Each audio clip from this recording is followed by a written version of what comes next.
해밍웨이가 쓴 노인과 바다를 여러분 기억하실 것입니다. 이 해밍웨이의 그 노인이 샌디아고라고 하는 노인입니다. 이 샌디아고라고 하는 이 노인이 이 망망대해에 고기를 잡기 위해서 대해를 향하여 나아갑니다. 84일 동안 한 마리의 고기를 잡지 못하고 그 망망대해를 헤매다가 이제 85일째 고기 한 마리를 잡게 됩니다. 그런데 그 고기도 만만치 않습니다. 3일간의 사투 끝에 한 마리의 고기를 낚아 올립니다. 아주 큰 고기를 낚았어요. 그래서 배에 담지도 못하고 그 배에 후미에 그 큰 물고기를 달고 이제 항구를 향하여 갑니다. 항구를 향하여 가는 동안 많은 상어떼가 그 고기를 물어뜯기 시작합니다. 노인은 그 고기를 빼앗기지 않으려고 안간 힘을 쓰면서 배를 쳤습니다. 드디어 항구에 도착했습니다. 그런데 고기는 온데간데 없고 뼈만 앙상하게 남은 고기만 있을 뿐입니다. 해밍웨이는 여기에서 인간의 삶이 얼마나 허무한지에 대해서 이야기합니다. 이 세상에 산다는 것은 긍정적으로 볼 때 참 행복하고 기쁜 일이 많은 그러한 세상입니다. 먹을 것이 있고 마실 것이 참 풍족합니다. 세상을 볼 때 점점 좋아집니다. 살기 점점 좋아지는 것이 세상입니다. 그러니까 세상을 볼 때 살만한 세상이다라고 할 수 있습니다. 목표를 향해 달려가는 삶 그 자체는 참 행복하고 보람된 일입니다. 샌디아고라고 하는 노인이 고생 끝에 큰 물고기를 잡았을 때 얼마나 기뻐했겠어요. 얼마나 행복했겠어요. 이 고기를 팔아서 이제 우리 가정도 이제 넉넉한 가정이 되겠구나. 참 부푼 희망, 부푼 행복을 가지고 그는 이 만선의 기쁨을 가지고 돌아오는 것입니다. 사람들은 목표를 이룰 때 살만한 가치를 느낍니다. 그래서 나름대로 계획을 세우는 이런 기쁜 일입니다. 뒤돌아보지 않고 열심히 그 계획을 위하여 달려나갑니다. 그러나 그 일을 이룬 후 정작 돈과 일의 노예가 되어버린 자신의 모습을 봅니다. 어느 순간 얼굴에 주름이 생기고 어느 순간 머리에 흰머리가 점점 늘어가면서 자신도 이제는 얼마 남지 않은 인생이 되고 말았구나 라고 하는 것을 깨닫게 됩니다. 하지만 이마저도 깨닫지 못하는 사람들이 많이 있습니다. 모든 것이 허탄한 것임을 알지 못합니다.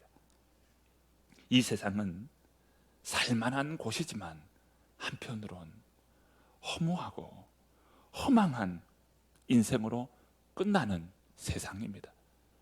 그래서 그 인생을 볼 때 하나님 없는 삶은 허무한 삶인 것을 보게 됩니다. 야고보서 4장 11절 말씀에 너희가 내일 일을 알지 못하는도다. 너희 인생이 잠깐 보이다가 없어지는 안개니라 라고 말씀합니다. 인생이 한치 앞을 모릅니다. 내일 일을 모르는 것이 인생이라고 이야기합니다. 시편에 유일하게 모세의 시편으로 알려진 시편 90편의 말씀, 특별히 시편 90편 10절에서 12절 말씀을 제가 읽어보고자 합니다. 제가 시편 90편 10절부터 12절 말씀을 읽어봅니다. 우리의 연수가 70이요 강건하면 80이라도 그 연수의 자랑은 수고와 슬픔뿐이요 신속히 가니 우리가 날아가나이다. 누가 주의 노여움의 능력을 알며 누가 주의 진노의 두려움을 알리이까? 우리에게 우리 날 계수함을 가르치사 지혜로운 마음을 얻게 하소서. 우리의 생에, 우리의 인생에 시간이 있는데 그 인생의 날이 신속히 가는데 날아가나이다. 인생이 그냥 흘러가는 것이 아니라 인생이 날아간다고 모세는 이야기합니다. 그러면서 우리의 날 계수함을 아는 지혜에 대해서 깨닫기를 원합니다. 인생의 날수를 계수할 수 있는 그 지혜를 달라고 간구하는 모세의 모습입니다. 우리의 생명이 그만큼 짧습니다. 그래서 이사야 40장 6절부터 7절의 말씀을 보면 인생을 비유하기를 인생은 들의 풀과 같고 들의 꽃과 같다고 말씀합니다. 여호와의 입김이 그 인생에게 불면 풀은 마르고 꽃은 시든다는 겁니다. 시편 39편 5절 말씀에 보면 인생을 이야기하기를 손바닥 정도의 인생이라고 표현합니다. 그러므로 중요한 것이 무엇입니까? 중요한 것이 영혼이요. 중요한 것이 바로 생명입니다. 우리의 생명, 우리의 영혼이 그만큼 중요합니다. 천하를 얻었다 해도 자기 생명을 잃어버리면 아무것도 아니라고 주님께서 말씀합니다. 그러므로 예수님께서 이 땅의 생명, 이 땅의 영혼을 구원하시기 위하여 오셨습니다. 예수님의 최대의 관심은 복음입니다. 복음을 위하여 육신을 입고 이 땅에 오셨습니다. 예수님은 복음을 위하여 생을 사셨고 복음을 위하여 십자가에 달리셨습니다. 그리고 이 복음을 위하여 무덤에서 부활하셨고 승천하셨습니다. 그리고 이 복음을 위하여 오늘 우리에게 성령을 보내주셨습니다. 오늘 말씀을 다 함께 읽어봅니다. 1절과 2절 말씀을 함께 읽어봅니다. 데오빌로여, 내가 먼저 쓴 글에는 무릇 예수께서 행하시며 가르치시기를 시작하심부터 그가 택하신 사도들에게 성령으로 명하시고 승천하신 날까지의 일을 기록하였노라. 오늘 저자 누가는 예수님의 사역을 요약하면서 가장 먼저 예수님께서 행하시며 라고 하는 말씀으로 요약합니다. 소설가 황석영 선생님은 일상의 삶은 위대한 화면이다 라고 하는 말을 남겼습니다. 자신은 일상의 삶이야말로 가장 중요하다는 겁니다. 그러면서 자신이 쓴 소설은 일상의 삶을 소재로 다룬다고 이야기합니다. 그러면서 일상의 삶이 없는 소설은 그 소설은 공허하다고 이야기합니다.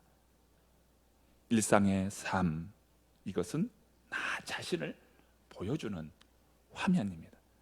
오늘 우리의 신앙을 어디에서 찾고 어디에서 볼 수 있습니까? 여러분의 신앙은 어디에서 찾고 어디에서 봅니까? 혹시 나의 신앙은 예배당 안에만 나의 신앙이 있지는 않습니까? 일상의 삶이야말로 오늘 나 자신을 보여주는 화면이라고 했을 때 오늘 우리의 삶이 예배당 안에서만, 오늘 우리의 신앙이 예배당 안에서만 머물러 있지는 않습니까? 사실 오늘 우리의 신앙은 예배당 밖에 있습니다. 일상의 그 삶이야말로 나 자신을 보여주는 것이기 때문입니다. 우리의 신앙을 보여주는 삶은 바로 예배당 밖에 있습니다.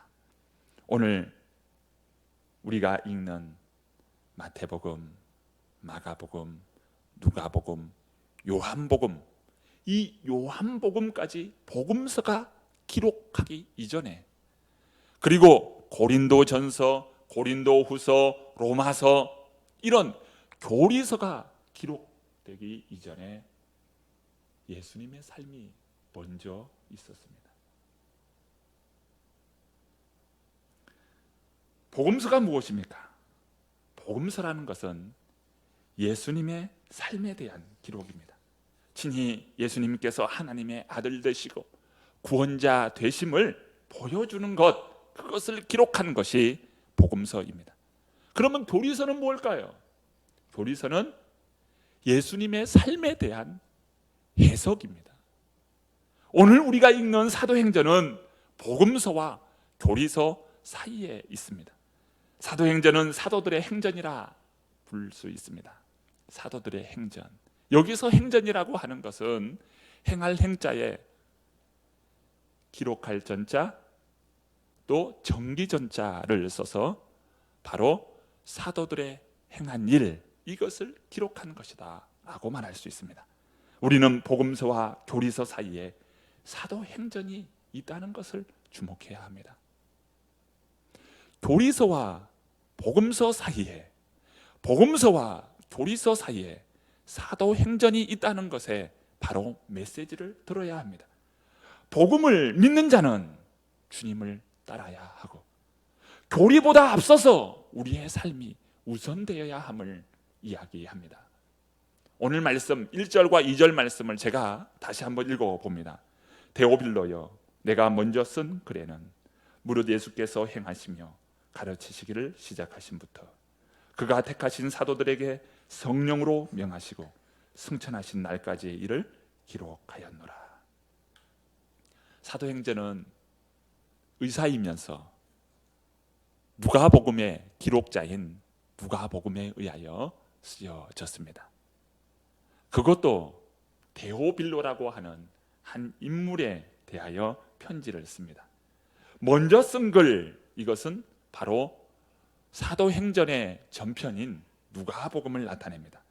사도행전의 저자인 누가는 먼저 쓴 글 누가복음을 상기시키면서 가장 먼저 바로 누가복음을 요약하면서 말씀하는 것이 예수께서 행하시며 라고 하는 말씀을 먼저 기록합니다.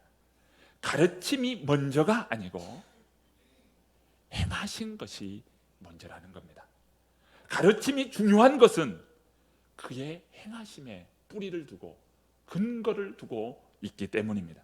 만약 예수님께서 행하심이 결여되었다면 2000년 전에 예수님을 대상으로 예수님에 대한 많은 기록이 있을지라도 가르침이 먼저가 아니고 행하심이 결여되었다면 그 가르침은 다 사라졌을 거예요.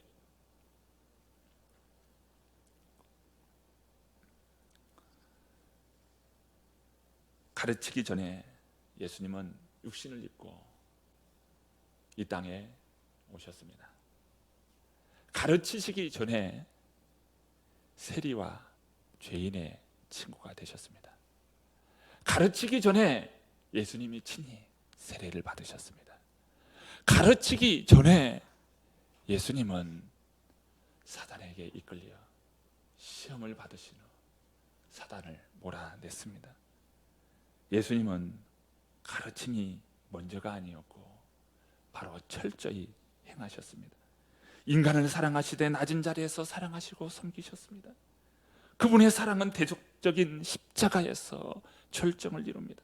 예수님의 행하심은 영혼을 사랑하시고 영혼을 구원하시기 위하여, 세상을 구원하기 위하여 예수님은 행하셨습니다. 예수님의 복음은 바로 행하심으로부터 시작됩니다. 세상의 모든 위대한 일은 사소하고 작은 일로부터 일어납니다. 예수님도 갈릴리 한 변방에서 누구도 알아주지 않는 어부인 그 제자들을 찾으셨습니다. 아주 사소한 일에서부터 예수님은 시작하십니다. 특히 한 사람의 영혼, 한 사람을 예수님은 귀하게 여기십니다. 왜냐하면 그 한 사람이 아니라 때로는 수백 사람, 수천 사람, 수많은 사람들에게 영향력을 미치기 때문입니다. 미국의 한 선교사가 일본에 선교하기 위하여 40년 동안이나 선교를 했습니다. 많은 사람들이 그의 선교를 보면서 실패했다고 했습니다. 그 이유는 그로부터 복음을 듣고 예수 그리스도를 믿은 사람은 단 한 사람뿐이었기 때문입니다. 40년 동안 선교하고 40년 동안 복음 전했는데 단 한 사람밖에 복음을 전하지 못했습니다. 예수님을 믿게 하지 못했습니다. 그것도 자신의 집에서 일을 하는 가정부 한 사람이었습니다. 40년이 되었을 때 그가 고국에 돌아올 때는 누구도 그에게 당신은 실패한 사람이라고 말하지 않았습니다. 그 이유는 그 가정부의 아들이 신학교의 교장이 되어서 많은 제자들을 세우는 그러한 사람이 되어 있었기 때문입니다. 오늘 말씀을 통해서도 우리가 그러한 사실을 알 수 있습니다. 사도행전인 저자 이 누가는 한 사람인 데오빌로에게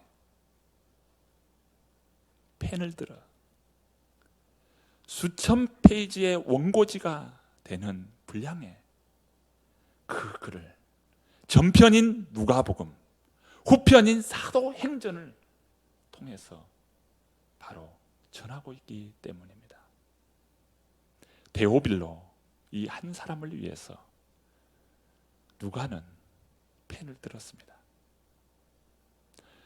의사인 누가가 펜을 들어서 데오빌로라고 하는 한 사람을 위해서 수천 페이지의 원고지에 글을 적습니다. 아니, 원고지가 아니라 파피루스입니다. 요즘 원고지에 글을 쓰는 것도 어려운 일일 건데 또 새로운 어떤 엄청난 작업을 하면서 바로 이전에 있던 글을 옮겨 쓰는 것이 아니라 새로운 글, 새로운 전도법을 가지고 그에게 접근하는데 무려 수천 페이지의 원고지 분량에 해당되는 파피루스에 글을 적습니다. 양피지, 파피루스, 잉크를 묻혀 한 글자를 쓰고 다시 잉크를 묻혀 한 글자를 쓰고 다시 또다시 잉크를 묻혀서 글을 써야 하는 고대의 그런 문자 기록법에 따라서 파피루스에 글을 쓰고 또 글을 씁니다. 그리고 그 양피지와 파피루스는 흔히 볼 수 있는 요즘처럼 종이가 아닙니다. 가격도 만만치 않습니다. 한 사람을 위해서 그 일을 이루어 갑니다. 데오빌로라고 하는 그 이름은 하나님의 친구, 하나님으로부터 사랑받는 자라고 하는 이름의 뜻을 가지고 있습니다. 데오빌로가 실제 인물인가? 아니면 그대는 하나님의 사람이요, 그대는 하나님으로부터 사랑받아야 할 사람입니다 라고 하는 닉네임일 수 있다는 거예요. 바로 그 데오빌로에게 편지를 씁니다. 그러면서 각하라고 기록하는 것을 볼 때 로마의 고위 관리에 해당되는 사람이었음이 분명합니다. 누가는 그 한 사람을 위해 긴 글을 씁니다. 바로 한 사람, 이 한 영혼에 대해서 소중히 여기며 글을 씁니다. 성경에서 하나의 소중함에 대해서 말씀합니다. 예수님께서도 한 영혼, 한 사람, 이것에 대해서 얼마나 중요하게 여겼던지 모릅니다. 잃어버린 한 영혼, 그 영혼, 예수님은 이야기를 합니다. 한 집에 100마리의 양이 있는데 잃어버린 한 마리의 양이 있다. 그 한 마리의 양을 찾고 또 찾는 목자의 이야기. 잃어버렸던 동전 드라크마를 찾고 또 찾는 한 여인의 이야기. 그리고 잃어버린 한 아들 탕자의 이야기. 예수님은 한 사람, 한 영혼에 대해서 그렇게 귀하게 여기며 한 영혼을 소중하게 다루십니다. 예수님은 한 영혼에 대해서 대충 하는 법이 없습니다. 오늘 교회 학교 몇 안 되는 학생이라고 대충 할 수가 있겠습니까? 내게 맡겨진 그 구역원이 몇 명 대충 할 수 있겠습니까? 또 우리 성도님들은 내게 맡겨진 일이 별로 그렇게 큰 일이 아니라고 하찮게 가볍게 여길 수 있겠습니까? 예수님은 한 영혼에 대해서, 한 생명에 대해서 대충 하지 않으셨습니다. 우리가 잘 아는 복음 중에 복음의 말씀이라 라고 하는 말씀, 요한복음 3장 16절의 말씀입니다. 하나님이 세상을 이처럼 사랑하사 독생자를 주셨으니 이는 그를 믿는 자마다 멸망하지 않고 영생을 얻게 하려 하십니다. 이 말씀은 단 한 사람, 니고데모를 구원하기 위하여 예수님께서 말씀 가운데 전해줄 때 베풀어 주신 말씀입니다. 그리고 예수님은 정오의 떼약볕이 그렇게 내리쬐는 그 한낮 시간에 사마리아의 한 우물가에서 한 여인을 만나셨습니다. 그리고 그 여인과 이야기하면서 영생의 물에 대해서 말씀하시고, 그러면서 예배의 중요성에 대해서 깨우쳐 주십니다. 그러면서 요한복음 4장 24절 말씀입니다. 우리가 중요하게 여기는 말씀, 하나님은 영이시니 예배하는 자가 영과 진리로 예배할지니라. 이 말씀은 수많은 사람들, 수많은 무리들을 앞에다 두고 예수님께서 하신 말씀이 아니라 천한 여인, 비천한 여인을 앞에다 두고 예수님께서 베풀어 주신 말씀입니다. 예수님은 한 영혼이라도, 천한 그 신분일지라도, 비록 그 여인이 사마리아의 출신 여인일지라도 예수님은 그 영혼, 그 한 영혼에 대해서 대충 하지 않으셨습니다. 예수님은 이렇게 한 사람 한 사람에게 말씀을 귀하게 성심을 다하여 그에게 전해 주셨습니다. 우리는 내 가족, 내 이웃, 또 집안의 여러 식구들, 그 생명을 위해서 하나님 나라에 그 담겨진 그 눈물 그릇에 여러분은 얼마나 눈물을 흘리며 그 병에 담고 있습니까? 우리는 한 사람을 보아야 합니다. 한 사람이 지금의 한 사람이 아니고 하나님 나라 가치로서 한 영혼을 보아야 합니다. 그 한 사람은 하나님 나라의 가치예요. 그래서 예수님께서 한 영혼이 천하보다 귀하다. 왜 귀합니까? 천국의 가치. 여러분, 우리와 함께 옆에 앉아있고 앞에 뒤에 앉아있는 그분들이 얼마나 소중합니까? 하나님 나라 가치로 볼 때 한 영혼이 그렇게 귀해요. 저는 어젯밤에도 꿈을 꿉니다.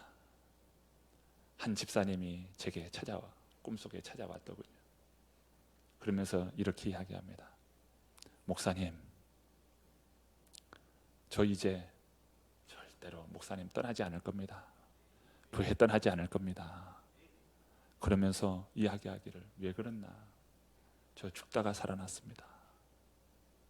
알고 봤더니 그 꿈에 또 다른 환상이 보이는 거예요.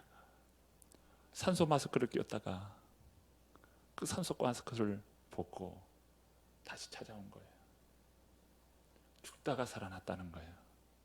그러면서 얼마나 아주 당차게 제 옆에 딱 앉아있던지 그 모습을 제가 보는데 막 그 꿈속에서 또 얼마나 제가 기뻐했는지 모릅니다. 우리에게 있는 그 한 영혼, 그 영혼이 그렇게 귀해요. 오늘 우리가 주님의 마음을 갖기를 원합니다. 주님의 눈이 되시기를 바랍니다. 내게 가까이 있는 그 사람에게 여러분 최선을 다하시기 바랍니다. 우리 교회 학교의 어린이, 이 다음 세대의 어린이, 저 한 영혼을 통해서 수백, 수천, 수만의 그 영혼들을 세우고 영혼들을 품게 되는 그런 우리 다음 세대 되리라 믿습니다. 우리 청년들 보세요.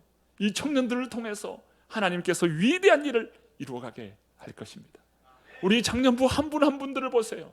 이미 가정의 자녀들을 세웠고 또 우리 청년부들은 다 삶 가운데서 영향력을 흘려보내고 있습니다. 정말 우리 한 사람 한 사람이 얼마나 귀하고 아름다운지 모릅니다. 우리 앞에 있는 그 한 사람, 바로 하나님께서 쓰시는 사람입니다. 미국의 제23대, 24대 대통령을 보냈던 클리 블라드는 일찍이 친구와 함께 술집에 드나들면서 방탕한 생활을 하고 있었습니다. 그날도 친구와 함께 술집을 향하여 가고 있는데 어느 자그마한 소녀가 죄값은 사망이라고 하는 이 말을 전해줍니다. 그는 이 말을 받고 마음에 찔림을 받았어. 술집으로 향하던 그 발걸음을 이제는 서점을 들러 성경책 하나를 듭니다. 그리고 그는 그 성경책을 읽으면서 정치가의 꿈을 가지고 정치를 공부합니다. 그리고 드디어 정계에 입문하여 23대, 24대 대통령이 됩니다. 대통령이 되어 취임하는 그때 그가 이러한 이야기를 합니다. 방탕하던 나로 하여금 오늘이 있게 한 것은 소녀가 전한 복음의 힘입니다. 이렇게 증언을 합니다. 여러분, 오늘 우리가 전한 이 작은 일, 오늘 우리가 전한 이 복음의 일, 이것이 아주 사소하고 작은 일이죠. 그런데 그 소녀가 전한 그 복음이 뭐라고? 죄 싹슨 사망입니다 라고 하는 이 소녀가 전한 이 복음에 의하여 한 일생이 바뀌고 한 국가가 새로워지는 이런 일이 되었다는 것입니다. 우리가 전한 복음이 뭐라고? 우리가 전한 이 복음이 뭐라고? 하나님께서는 그 복음을 위대하게 사용하신다는 사실입니다. 여러분, 우리도 한 생명, 한 영혼을 향하여 발길을 옮기십시다. 누가의 이 복음을 가지고, 누가의 이 복음의 정신을 가지고 데오빌로라고 하는 그 한 사람에게 수백 수천 페이지의 이 원고의 분량을 적었으며, 그러면서 그 영혼을 전도하기 위해서, 그 영혼을 하나님 앞에 바로 세우기 위해서 자신의 온 힘을 쏟았던 이 누가의 복음의 정신, 이 복음의 정신으로 한 영혼 한 영혼을 향하여 나의 발걸음을 옮기십시다. 이웃을 향하여 전도하러 가는 성도들의 모습을 보십시오. 복음을 전하는 자의 발이 어찌 그리 아름다운고 라고 하시며 우리 주님께서 기뻐하시는 그 모습을 상상해 보십시오. 한 생명 한 영혼을 향하여 이웃을 향해 전하는 우리 성도님들의 모습을 한번 그려보십시오. 하나님 나라에서 가장 아름다운 모습으로 그려지게 될 것입니다. 그리고 하나님께서는 우리 새로남 교회를 더욱 아름답고 부흥하는 교회로 세워주실 것입니다. 이 열정과 뜨거움이 우리 안에 있기를 원합니다. 생명 살리는 교회가 되십시다. 한 영혼을 살리는 저와 여러분 되기를 간절히 축원합니다.